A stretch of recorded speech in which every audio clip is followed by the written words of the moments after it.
Chalino Sánchez lo mataron por una nota. Tengo el alma enamorada, no más de pensar en corazón. Una nota que un hombre del público le entregó mientras estaba cantando sobre un escenario. Una nota que las cámaras grabaron mientras él la leía. Una nota que su cara, debajo de los focos del salón, no pudo disimular. Y sobre todo, una nota cuyo contenido la familia Sánchez ha tenido que callar durante más de 30 años.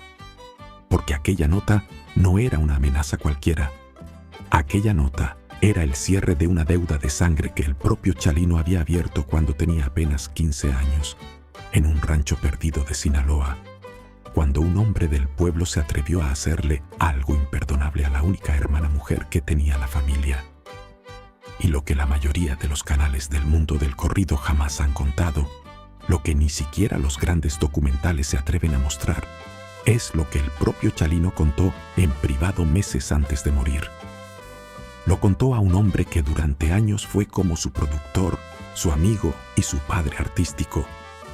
Un hombre llamado Pedro Rivera, fundador de Cintas Acuario, que en 1988 había sido el primero en creer en él, cuando nadie más quería grabarle un disco.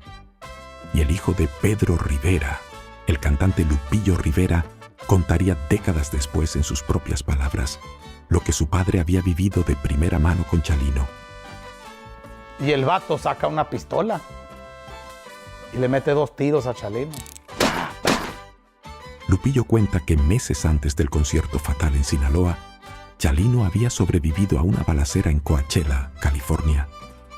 Que un hombre del público, molesto porque no le había cantado una canción que pidió, le metió 2 tiros por la espalda mientras Chalino se daba la vuelta a pedirle un tono al acordeonero. Que Chalino, herido, sacó su propia pistola y descargó toda la cartuchera contra el agresor hasta matarlo. Que después, en el hospital, los médicos le abrieron el cuerpo para sacarle 4 coágulos de sangre. Chalino se salvó. Y según contó Lupillo, cuando salió del hospital y la familia Rivera le rogó que no fuera a Sinaloa porque ya lo estaban amenazando durante las grabaciones de sus últimos discos, Chalino respondió con una frase corta que se quedaría grabada en la familia Rivera para siempre. Yo quiero ir, tengo que ir, yo soy artista. Y se fue. Si te llegó este video y te gustaron Chalino, los corridos, las canciones que hablaron del Sinaloa real, suscríbete antes de que sigamos. Porque lo que vamos a contar hoy, con testimonios directos de la familia Rivera, con datos verificados del propio documental de ViX, Nunca tuvo miedo, y con la cronología real de las últimas 36 horas de Chalino, va mucho más allá de lo que cualquier otro canal ha contado. Esto no es solo la historia del cantante que más ha marcado el regional mexicano de los últimos 50 años.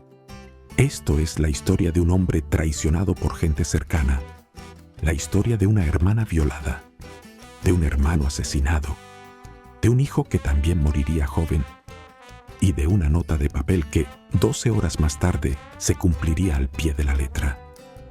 Para entender por qué Chalino Sánchez murió aquella noche de mayo, hay que retroceder en el tiempo. Hay que ir hasta un rancho llamado Las Flechas, perdido entre los cerros de Badiraguato, Sinaloa. Un rancho donde un niño de 6 años acaba de quedarse sin padre. Un rancho donde una familia pobre de 9 hermanos está a punto de aprender, de la manera más cruel posible, que en Sinaloa de los años 60, si no defiendes tú a tu familia, nadie lo van a hacer por ti. Porque la historia de Chalino Sánchez no empieza en un escenario, no empieza en California, no empieza en una balacera de Coachella, ni en una cárcel de Tijuana, ni en una camioneta Suburban blanca. La historia de Chalino Sánchez empieza con un padre muerto, empieza con una hermana violada, empieza con una pistola que un niño de 15 años decide coger, y termina, muchos años después, con esa misma deuda volviendo a cobrarse en la nuca de aquel niño, ya convertido en hombre, ya convertido en leyenda, ya convertido en el rey de los corridos. Esta es la historia que la familia Sánchez cayó durante 30 años. Y esta es la primera vez que vamos a contarla, ordenada, completa, paso a paso, en menos de una hora. Bienvenidos a Vidas Prestadas, Hoy le toca a Rosalino Sánchez Félix, a Chalino, al hombre al que mataron por una nota. Rosalino Sánchez Félix había nacido el 30 de agosto de 1960 en un rancho llamado Las Flechas, un rancho perdido entre los cerros de Badiraguato, Sinaloa. Una zona rural, polvorienta, sin asfalto, sin electricidad, sin agua corriente, sin escuela cercana. La zona más pobre de uno de los estados más pobres y más violentos de México. Su padre se llamaba Santos Sánchez. Su madre, Sannorina Félix. Vivían en una casita de adobe, con piso de tierra, con un techo de lámina sin más muebles que una mesa, unas sillas, unos catres para dormir y una virgen colgada en la pared. Eran 9 hermanos: Armando, Lázaro, Régulo, Lucas, Espiridión, al que en el rancho llamaban el Indio, Francisco, Sergio González y sobre todo una mujer, la única mujer entre tantos hombres, la que sería la marca para siempre en la vida de Rosalino, Juana Sánchez, la hermana. Rosalino era el penúltimo de aquella manada, y como todos los niños del rancho, desde los 5 o 6 años ya empezaba a ayudar en las labores del campo. Llevaba agua, cargaba leña, daba de comer a las gallinas, vigilaba las cabras. Aprendía, sin que nadie le explicara nada formalmente, a montar a caballo, a usar una pistola, a defenderse con los puños. Era un niño normal del Sinaloa rural de los años 60, niñez dura, niñez sin lujos, niñez de trabajo desde antes del amanecer hasta después del atardecer. Pero también era una niñez, compadre. Y para Rosalino, según contarían sus hermanos décadas después, su padre Santos Sánchez era el hombre más importante de su vida, el héroe del rancho, el que llegaba a casa al atardecer con las manos sucias de tierra y se sentaba con los hijos a contar historias mientras la madre servía frijoles y tortillas en la mesa. Hasta que un día, cuando Rosalino apenas tenía 6 años, todo se acabó. Santos Sánchez murió. Las versiones sobre cómo ocurrió aquella muerte son contradictorias. Algunas hablan de una enfermedad, otras de un accidente, otras, las más oscuras, de una vendetta de las tantas que asolaban Sinaloa en los años 60. Lo que sí está claro, según los testimonios de los hermanos mayores, es que Santos Sánchez dejó de pronto a una viuda con 9 hijos pequeños, sin un solo peso ahorrado, en una zona donde las viudas con hijos pequeños eran prácticamente invisibles para el resto del mundo. A partir de ese momento, todo cambió en el rancho Las Flechas. La madre, Sannorina Félix, se quedó sola al frente de la familia. Los hijos mayores tuvieron que ponerse a trabajar inmediatamente. Algunos buscaron trabajo en ranchos cercanos, otros en la ciudad. Y los más pequeños, como Rosalino, tuvieron que aprender desde muy temprano que la infancia se les había acabado de golpe. Sin un padre que organizara la familia, los hijos varones tuvieron que repartirse las responsabilidades. Y aunque Rosalino era de los más pequeños, según contarían sus hermanos décadas después, desarrolló desde muy joven un carácter que llamaba la atención de todos los adultos de la zona. Era serio, era reservado. Hablaba poco, pero cuando hablaba, lo hacía con la convicción de alguien mucho mayor que él. Y en sus ojos, según los testimonios, siempre había una mirada de alerta, como si estuviera permanentemente esperando que llegara la próxima desgracia. Y Rosalino, que apenas era un niño de 6 años, aprendió en cuestión de meses una lección que iba a marcarlo para toda la vida. En este mundo, si no defiendes tú a tu familia, nadie va a defenderla por ti. Si no peleas tú por tu apellido, nadie va a pelear por él. Y si dejas que a alguien le falte el respeto a tu sangre en Sinaloa, te quedas marcado para siempre como un cobarde. Aquella lección, aprendida con 6 años, le dictaría a Rosalino Sánchez Félix las decisiones más importantes de toda su vida. La primera de esas decisiones, una decisión que iba a romper para siempre la inocencia de aquel niño del rancho Las Flechas, llegaría apenas unos años después, cuando un hombre del pueblo, un hombre adulto, un hombre con poder, decidió hacerle algo imperdonable a una sola persona de la familia Sánchez, a la única hermana, a Juana. El nombre del hombre era Juan Quirós. Vivía cerca del rancho Las Flechas. Era mayor que los hermanos Sánchez. Era una persona conocida en la zona. Y según contarían los hermanos décadas más tarde en el documental Nunca tuvo miedo, estaba relacionado con la pequeña mafia local que controlaba el contrabando, las cantinas y los negocios oscuros de la región. Era el tipo de hombre que en Sinaloa de los años 70 nadie quería tener cerca. Pero también era el tipo de hombre al que nadie se atrevía a contradecir. Le mete 2 tiros a Chalín. Los hermanos Sánchez, según ha quedado registrado en los testimonios posteriores, le tenían un respeto cargado de miedo. Sabían que Juan Quirós era peligroso. Sabían que mejor cruzar la calle si lo veían venir. Y sobre todo, sabían que sus hermanas debían mantenerse lo más lejos posible de aquel hombre y de su gente. Pero en Sinaloa de aquella época, en zonas rurales pequeñas donde todo el mundo se conocía, donde las muchachas iban al mercado caminando solas, donde las casas no tenían rejas ni puertas blindadas, mantenerse lejos de alguien como Juan Quirós era prácticamente imposible. Hasta que, una tarde cualquiera de mediados de los años 70, Juan Quirós vio a Juana Sánchez. Tendría unos 14, 15 años. Era la única hija mujer de la familia Sánchez. Era una muchacha sencilla del rancho. Pero, según los pocos testimonios que han quedado de aquella época, era una muchacha guapa, de ojos vivos, de carácter fuerte, la consentida de todos sus hermanos mayores que la trataban como un tesoro frágil que había que cuidar entre todos. Y Juan Quirós, que no respetaba a nadie y a nada, decidió hacer lo que ningún hombre debería hacer jamás. Se llevó a Juana. Y según contarían los hermanos Sánchez muchos años después, en cámara, sin esconderse, en el documental que se estrenó en 2023, aquel hombre cometió contra ella una ofensa que en Sinaloa jamás se perdona.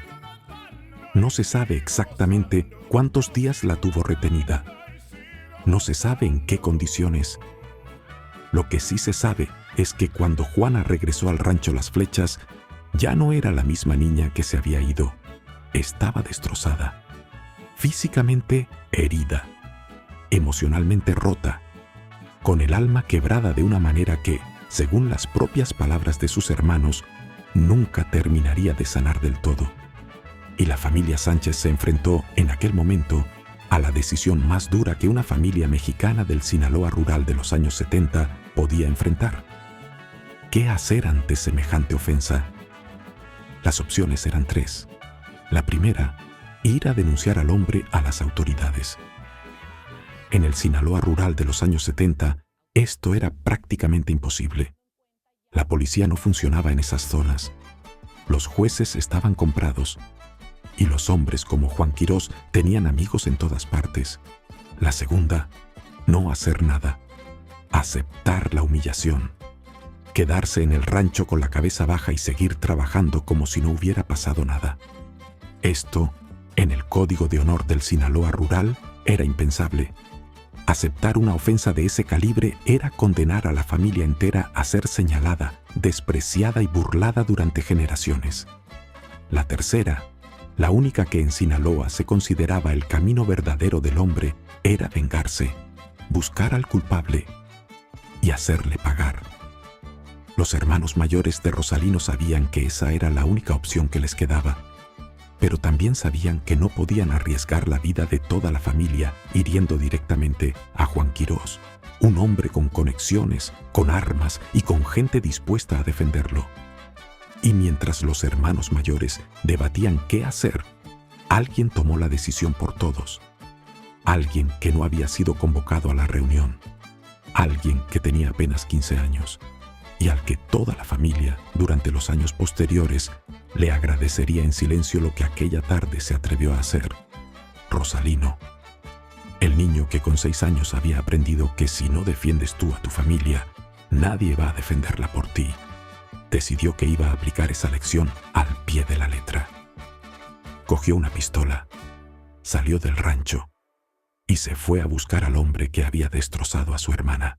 La historia exacta de lo que pasó aquella tarde nunca ha sido contada en su totalidad. Lo que sí está documentado, lo que confirmaron los propios hermanos en el documental Nunca tuvo miedo de ViX en 2023, es lo siguiente. Rosalino salió del rancho con una pistola escondida en la cintura. Sabía que ir directamente contra Juan Quirós era un suicidio.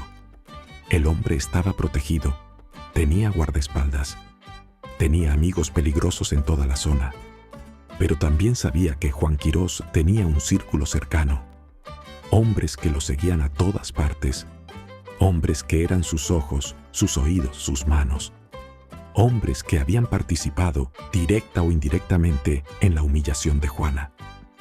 Y uno de esos hombres se llamaba Héctor el Chapo Pérez. Rosalino fue a buscarlo a él. Lo encontró en algún lugar del pueblo. Los testimonios varían sobre el sitio exacto. Algunos hablan de una cantina, otros de la calle, otros de un puesto del mercado.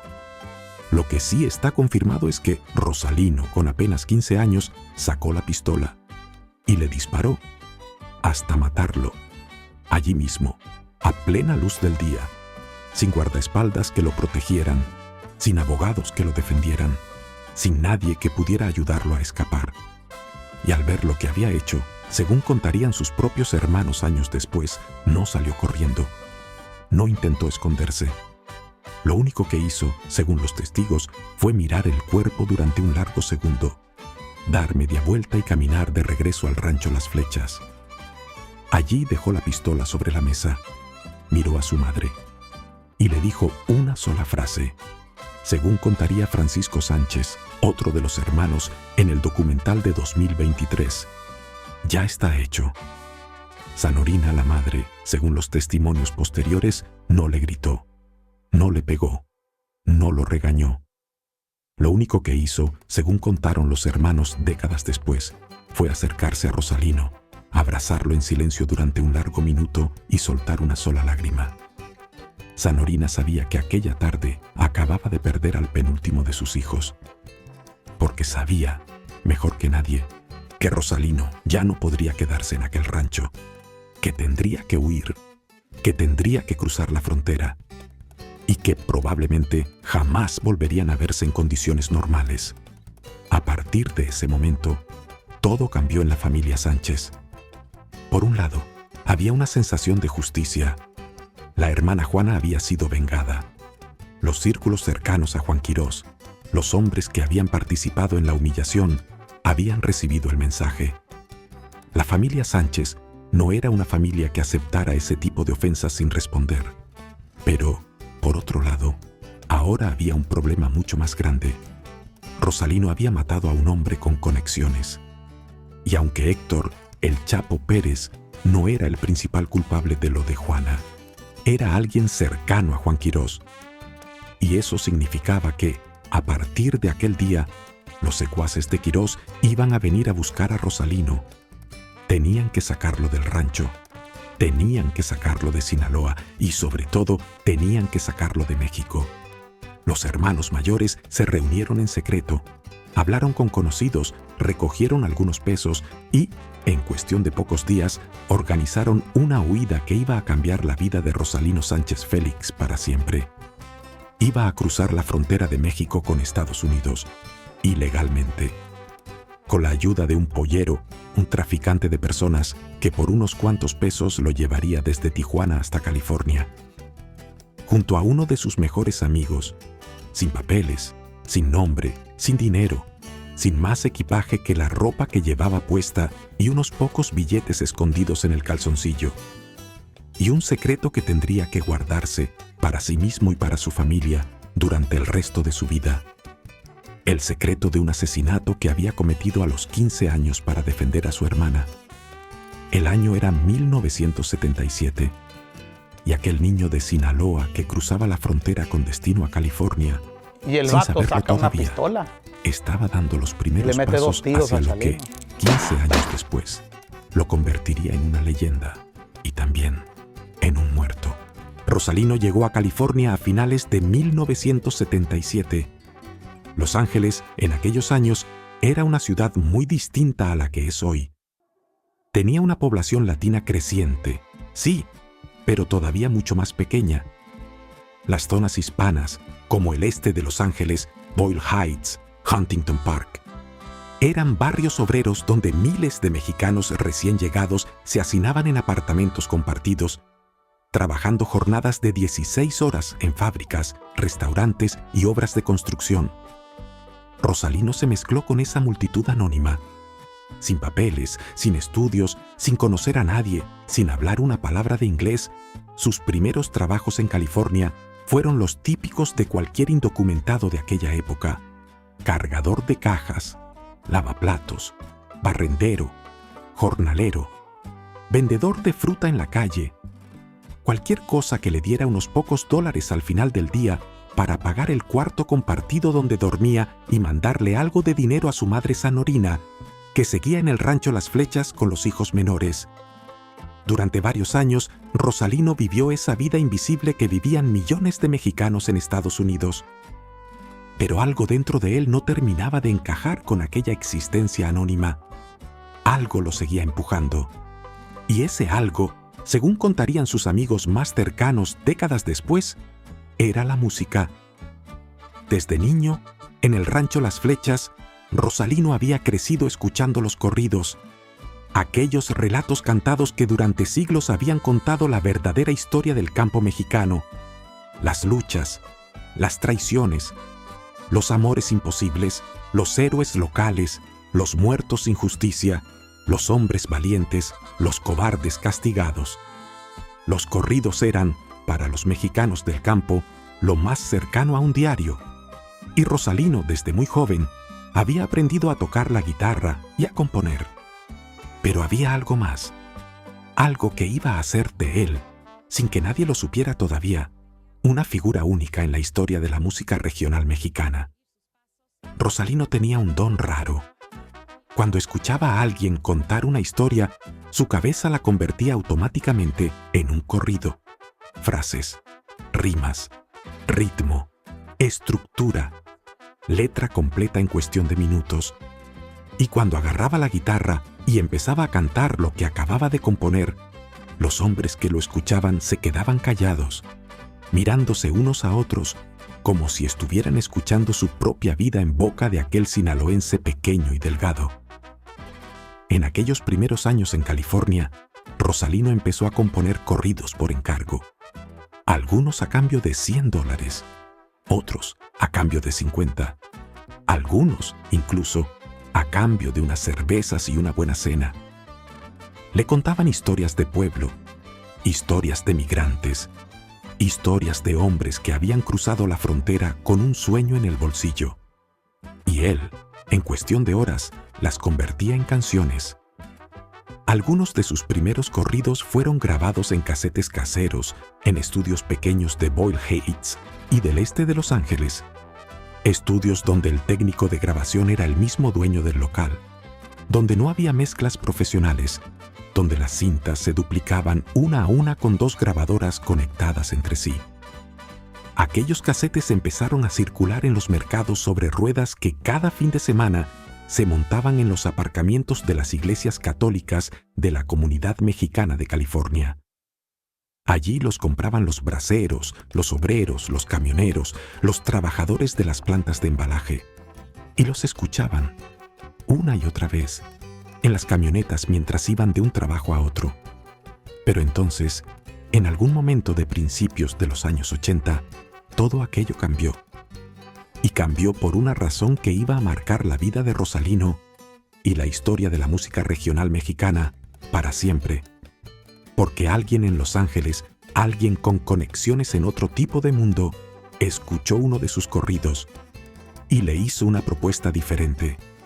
No le pidió un corrido sobre un migrante, no le pidió una canción sobre una mujer.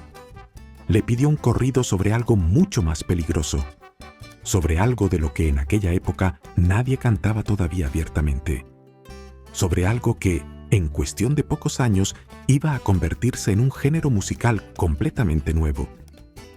Le pidió un corrido sobre los hombres que cruzaban droga por la frontera. le pidió un narcocorrido. Y Rosalino, sin saberlo todavía, aceptó dar el paso que iba a transformarlo en una leyenda. Antes de que Rosalino se convirtiera en el cantante más viral del corrido en California, antes incluso de que grabara su primer disco, hubo un episodio en su vida que muy poca gente conoce y que terminó siendo, paradójicamente, el verdadero nacimiento del artista: la cárcel de Tijuana.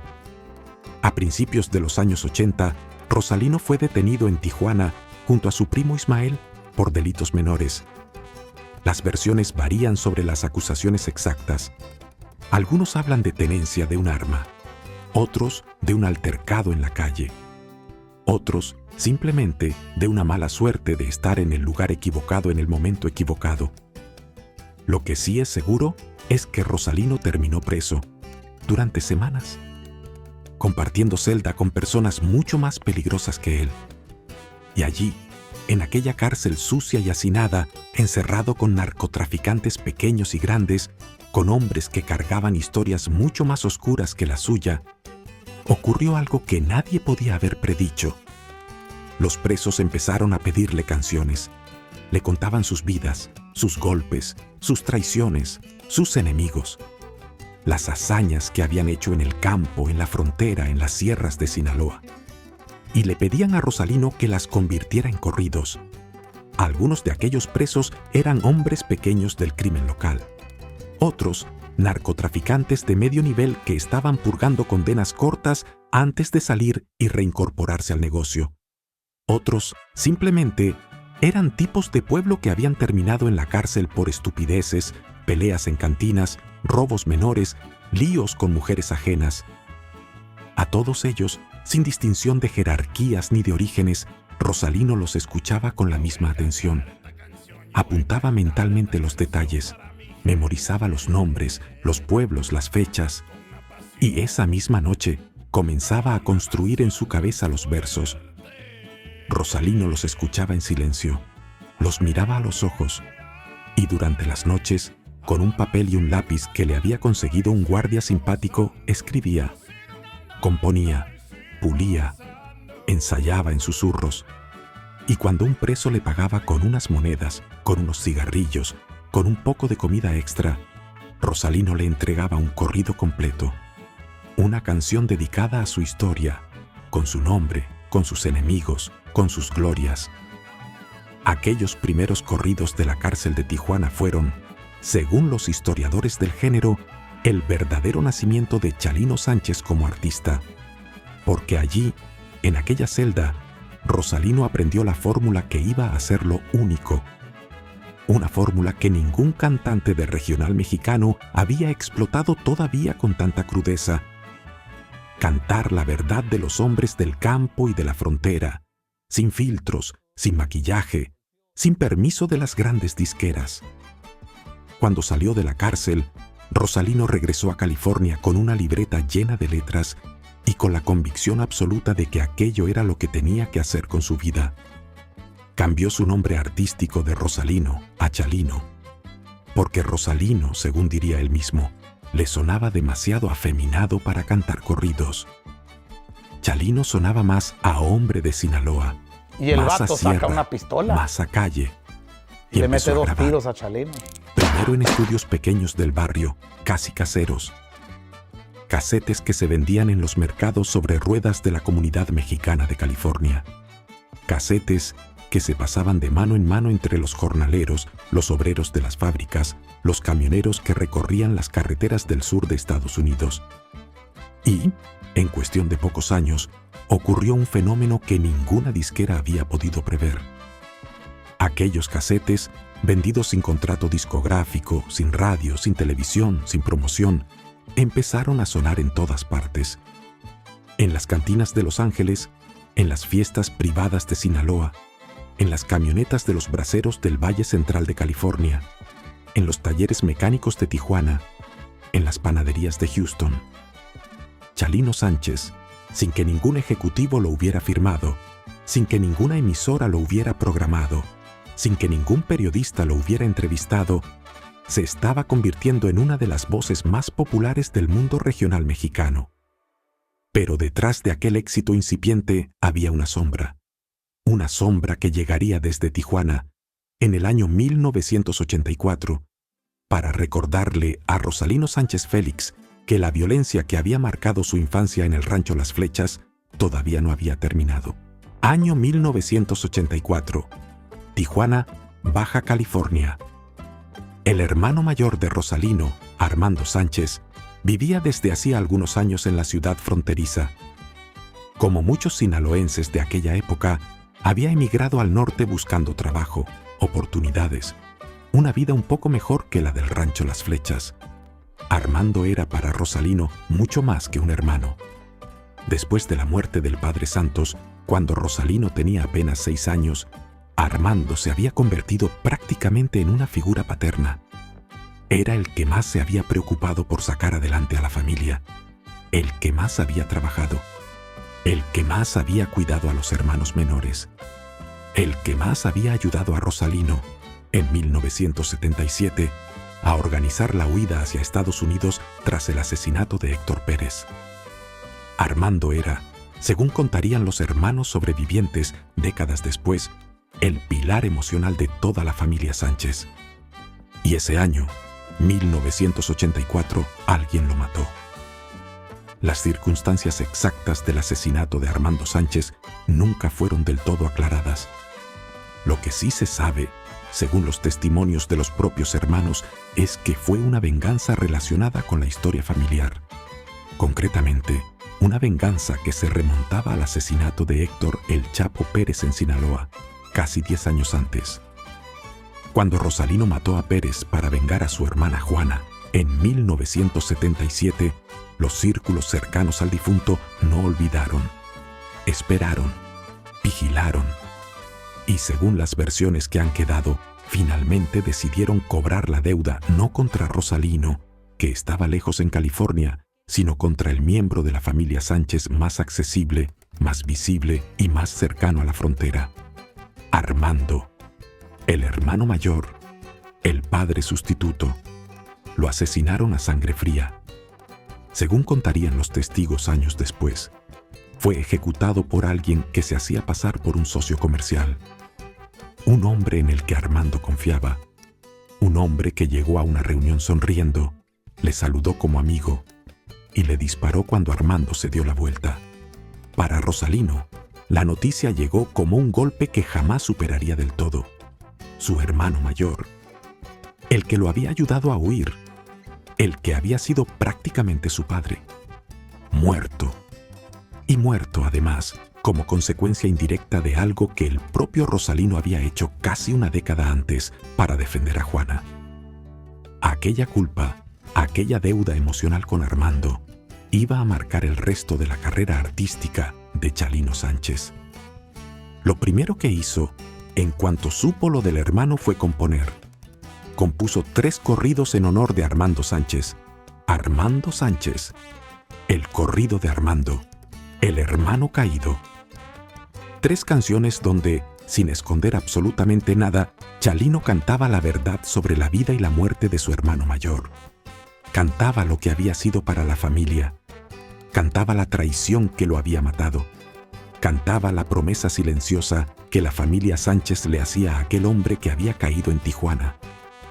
Aquellos corridos, según los historiadores del género, son los primeros narcocorridos modernos de la historia de la música regional mexicana. Los primeros donde un cantante hablaba con nombres y apellidos, sin esconderse, sin maquillar, sin filtros de ningún tipo, de la realidad cruda del campo y la frontera mexicana. Y, paradójicamente, fueron también los corridos que catapultaron la carrera de Chalino Sánchez al estrellato regional, porque aquella honestidad brutal, aquella voz nasal y áspera que cantaba como si estuviera contando una historia en una cantina, conectó con un público que llevaba años esperando que alguien se atreviera a cantar la verdad, sin disqueras grandes detrás, sin radio, sin televisión, sin marketing, solo casetes vendidos de mano en mano. En cuestión de muy pocos años, Chalino Sánchez se convirtió en el cantante regional mexicano más buscado de toda la comunidad mexicana de Estados Unidos. Y sin saberlo todavía, Esa popularidad lo iba a llevar, 8 años después, de regreso a Sinaloa, a un escenario, a una nota de papel y a una camioneta Suburban blanca de la que jamás bajaría con vida.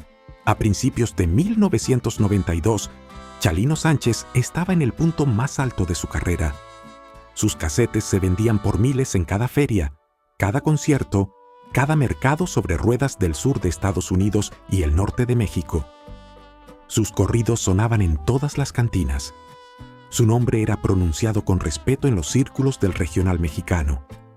Y, lo más impresionante, su éxito había crecido sin que ninguna disquera grande lo hubiera firmado, sin que ninguna emisora importante lo hubiera programado, sin que ningún periodista lo hubiera entrevistado.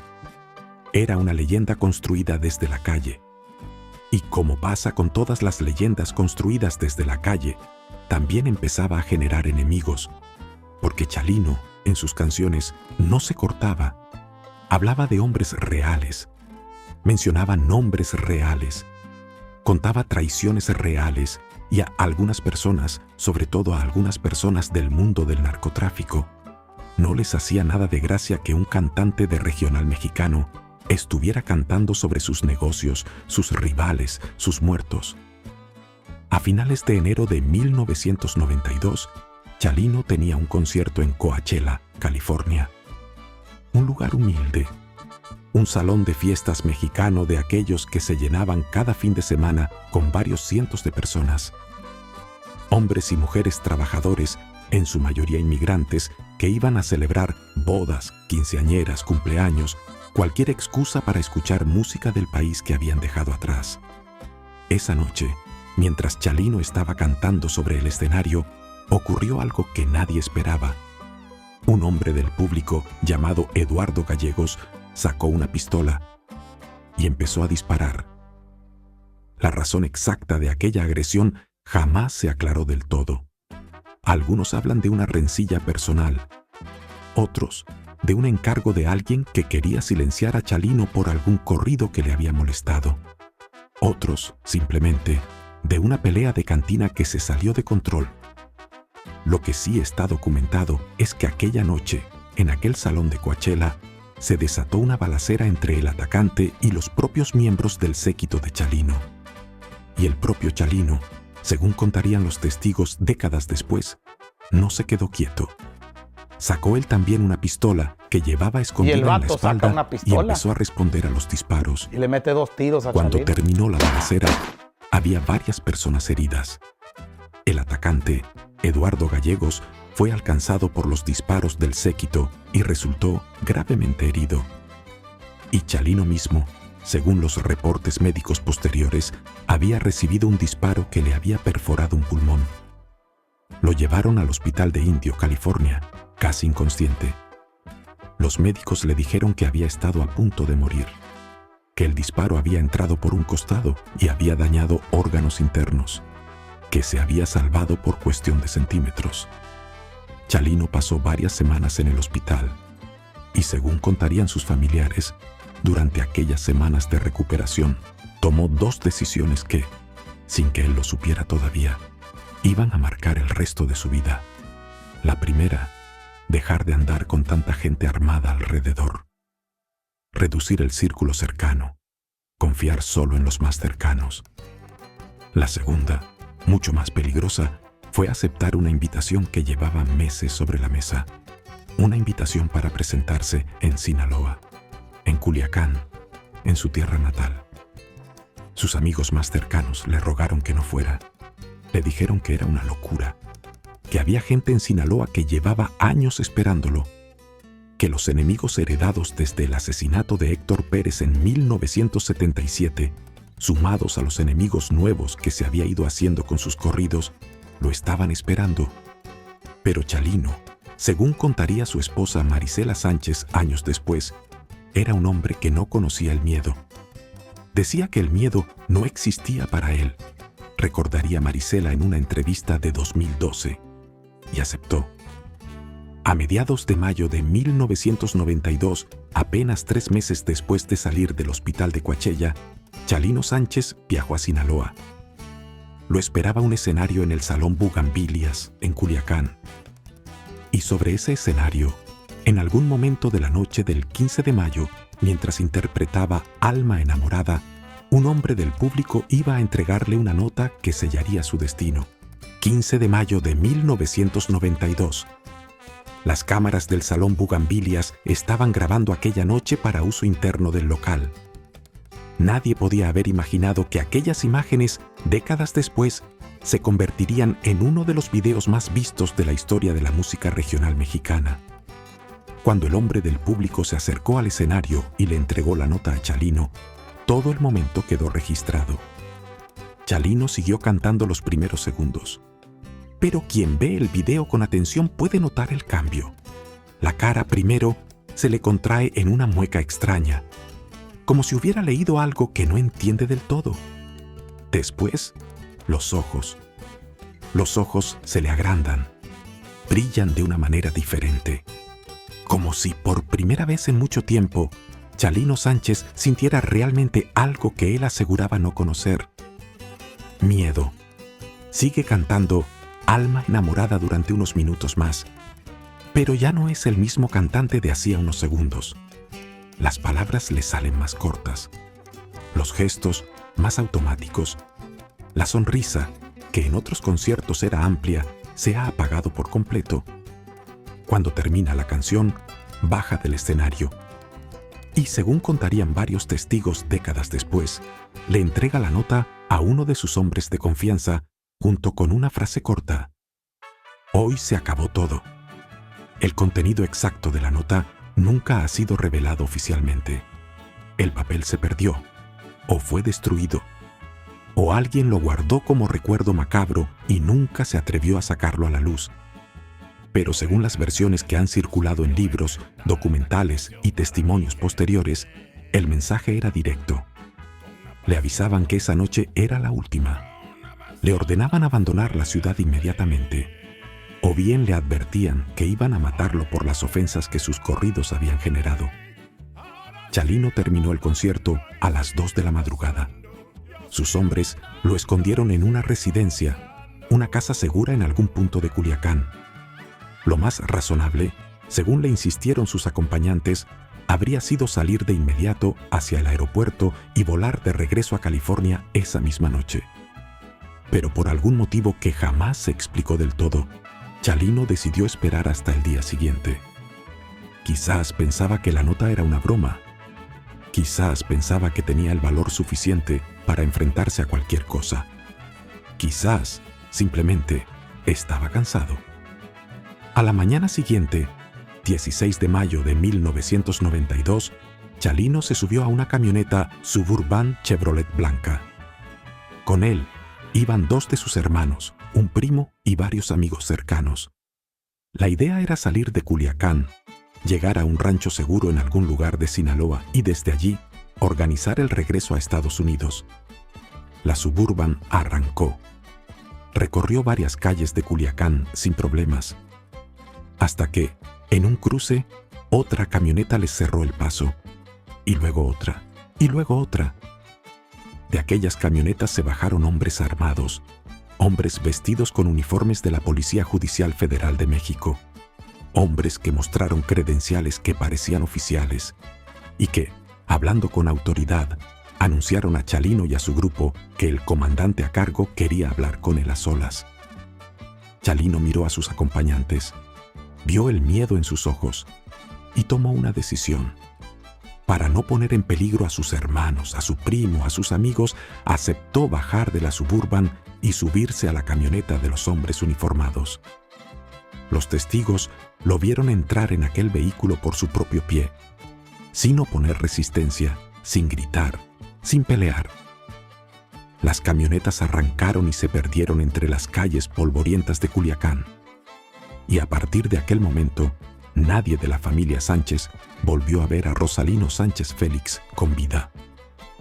A la mañana siguiente, 17 de mayo de 1992, unos campesinos que pasaban en una camioneta por una carretera secundaria cerca de Culiacán vieron un cuerpo tirado a un costado del camino, junto a un canal de agua. Llamaron a las autoridades. Cuando los policías llegaron al lugar, encontraron lo que ya nadie quería encontrar. Chalino Sánchez, 31 años, maniatado, vendado, con 2 disparos en la nuca. El cuerpo del rey de los corridos estaba a unos pocos kilómetros del rancho Las Flechas, donde, 31 años antes, había nacido en una casita de adobe sin electricidad, sin agua corriente y sin más herencia que el apellido Sánchez. Había vuelto a casa. Por última vez, el entierro de Chalino Sánchez se celebró en el Panteón Los Vasitos, una pequeña localidad de la sindicatura de Las Tapias, en las afueras de Culiacán. Llegaron miles de personas. Llegaron desde Sinaloa, desde Los Ángeles, desde Tijuana, desde todos los rincones del norte de México y del sur de Estados Unidos, hombres de sombrero, mujeres con rebozos, niños subidos a los hombros de sus padres, camionetas con altavoces que ponían las canciones de Chalino una y otra vez durante todo el día. Aquella tumba humilde, en un panteón de pueblo, se convertiría con el paso de los años en un lugar de peregrinación. Hoy, 34 años después, los fans siguen llegando. Llevan flores, llevan botellas de tequila, llevan cigarrillos, llevan fotografías, le cantan corridos en voz baja y le hablan en la tumba como si Chalino todavía pudiera escucharlos. Pero la familia Sánchez, después del entierro, no tuvo paz. Marisela Sánchez, la esposa que se había casado con Chalino en California en los años 80, se quedó viuda a los pocos años de matrimonio, con 2 hijos pequeños, Adán, llamado en honor a uno de los hermanos, y Cintia, la única hija. Y el vato saca una Marisela, pistola. Durante los primeros años, Y se le mete mantuvo 2 tiros lejos a de las Chalino. cámaras. Crió a sus 2 hijos en California, alejados del mundo del espectáculo, intentando darles una infancia normal, lejos del peso del apellido Sánchez. Pero el apellido Sánchez, en el mundo del regional mexicano, pesa demasiado. Y Adán, el hijo varón, desde muy joven empezó a mostrar las mismas inclinaciones que su padre: la música, los corridos, el escenario, la necesidad imperiosa de cantar lo que llevaba dentro. Para finales de los años 90, Adán Sánchez ya estaba grabando sus primeros discos como heredero artístico de Chalino. Mantenía el apellido, mantenía el estilo, mantenía la imagen de hombre del Sinaloa rural, aunque hubiera crecido en California. Y durante un breve período, parecía que la historia de los Sánchez iba a tener una segunda oportunidad, que el dolor de 1992 iba a quedar atrás, que el hijo del rey de los corridos iba a continuar el legado del padre, pero con una vida más larga, más estable y más segura. Pero la maldición de los Sánchez aún no había terminado. El 28 de marzo de 2004, 12 años después de la muerte de Chalino, Adán Chalino Sánchez murió en un accidente de tráfico en Sinaloa. Tenía 19 años. Iba en una camioneta. Se salió del camino. Adán salió despedido del vehículo y murió en el lugar. Para Marisela, perder al esposo a los pocos años de matrimonio había sido una tragedia. Perder ahora al hijo, en circunstancias similares a las del padre, fue un golpe del que jamás terminaría de recuperarse. Y todavía hoy, 34 años después de la muerte de Chalino, Marisela Sánchez sigue dando entrevistas ocasionales. Sigue defendiendo la memoria de su esposo. Sigue criando a Cintia, la única superviviente de aquella familia destrozada. Y sigue diciendo, en cada conversación, lo mismo que dijo en aquella entrevista de 2012 a La Opinión de Los Ángeles. Decía que el miedo no existía para él. Ahora lo puedo entender. Dejó solos a mis hijos. Me hubiera gustado que hubiera sido más precavido. Esta es la historia de Rosalino Sánchez Félix, el niño que con 6 años perdió a su padre, el adolescente que con 15 años vengó a su hermana, el migrante que con 17 años cruzó la frontera para empezar de nuevo, el joven que en la cárcel de Tijuana descubrió que tenía un don para los corridos, el hermano que perdió a Armando en 1984, el cantante que sobrevivió a la balacera de Coachella en enero de 1992, El artista que aceptó volver a Sinaloa contra el consejo de todos los que lo querían. El hombre que recibió una nota mientras cantaba Alma enamorada. El esposo que dejó sola a Marisela con 2 hijos pequeños. El padre cuyo único hijo varón también moriría joven. Y el rey de los corridos cuya tumba, 34 años después, sigue recibiendo flores, tequila y cigarrillos de fans que jamás lo conocieron en vida, pero que sienten, cada vez que escuchan sus canciones, que ese hombre cantaba algo que les pertenecía. Si esta historia te ha movido algo por dentro, suscríbete al canal. Activa la campanita para no perderte el próximo episodio. Y déjanos en los comentarios lo que tú piensas. ¿Crees que Chalino fue víctima de una traición planeada desde mucho antes de aquella noche en el Salón Bugambilias? ¿Crees que su esposa Marisela tiene razón al pensar que fue demasiado valiente, demasiado imprudente, demasiado dispuesto a desafiar al destino? ¿O crees que Chalino sabía perfectamente que iba a morir joven y que aceptó ese destino el día que con 15 años cogió aquella pistola? Te leemos. Nos vemos en el próximo episodio.